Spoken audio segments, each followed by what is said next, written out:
The goal isn't simply to receive competitive HVAC bids. The goal is to award a contract knowing exactly what is included, what has been validated, and what can actually be built.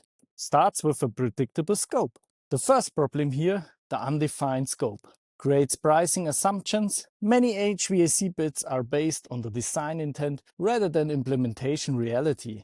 The subcontractor has to make assumptions about routing, coordination, access, supports, installation sequence, and field conditions. Every assumption becomes financial risk. Your cost exposure?